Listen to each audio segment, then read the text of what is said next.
Hi everyone. सो देखते हैं कि आपके लिए बुक ऑफ आंसर से क्या मैसेज और गाइडेंस है।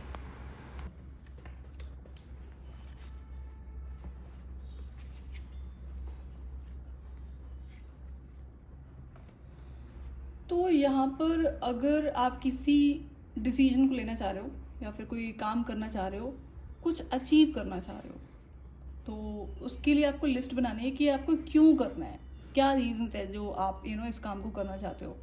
या फिर यहाँ पर अगर हम लव लाइफ की बात करेंगे तो आप किसी इंसान से शादी करने का सोच रहे हो, तो क्या वो वाई क्लियर है आपको कि आपको क्यों करनी है इस इंसान से शादी। हो सकता है कि आप उससे प्यार करते हो एंड प्यार करते हो तो स्टिल इमोशंस एंड फीलिंग्स में आकर अगर आप किसी गलत इंसान के साथ में फंस गए तो क्या होगा शादी में या फिर रिलेशनशिप में।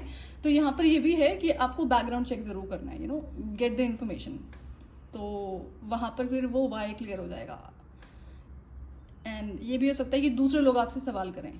अगर आप किसी इंसान को पसंद करते हो तो हो सकता है कि आपके फैमिली मेम्बर्स सवाल ज़रूर करेंगे कि आपको इस इंसान से शादी क्यों करनी है। Now it's not just about marriage और लव रिलेशनशिप। ये कोई भी ऐसा काम है, कोई भी ऐसा टास्क है जो आप सोच रहे हो करने का या फिर आप चाहते हो आपकी ज़िंदगी में, तो वाई क्लियर नहीं है यहाँ पे।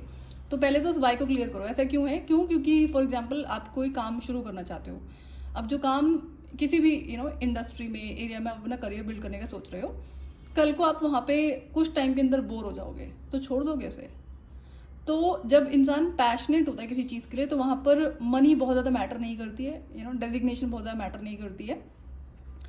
कई बार डेजिग्नेशन से लोग बहुत ज़्यादा अटैच होते हैं, विच इज़ ओके। करियर होता है डिफरेंट, बट ये वाई बहुत क्लियर होना चाहिए। तो अगर करियर है, कल को यही चीज़ है कि दूसरा यहाँ पे ये भी है कि अगर आप कोई बिजनेस स्टार्ट करने की सोच रहे हो एंड उसमें टाइम पेशेंस रिक्वायर्ड होता है। जब भी आप बिजनेस ग्रो करते हो तो बिजनेस को रन करना, ग्रो करना इट्स लाइक एक पेड़ को सीड से बड़ा करना है। तो जब हम पेड़ उगाते हैं तो उसके पहले हमें सीड को ग्रो करना पड़ता है। सीड कितने टाइम में ग्रो होगा, कितने टाइम में वो बाहर आएगा और कितने टाइम में जाकर वो पूरा प्लांट बनेगा, पेड़ बनेगा एंड देन उस पर फ्रूट्स आएंगे।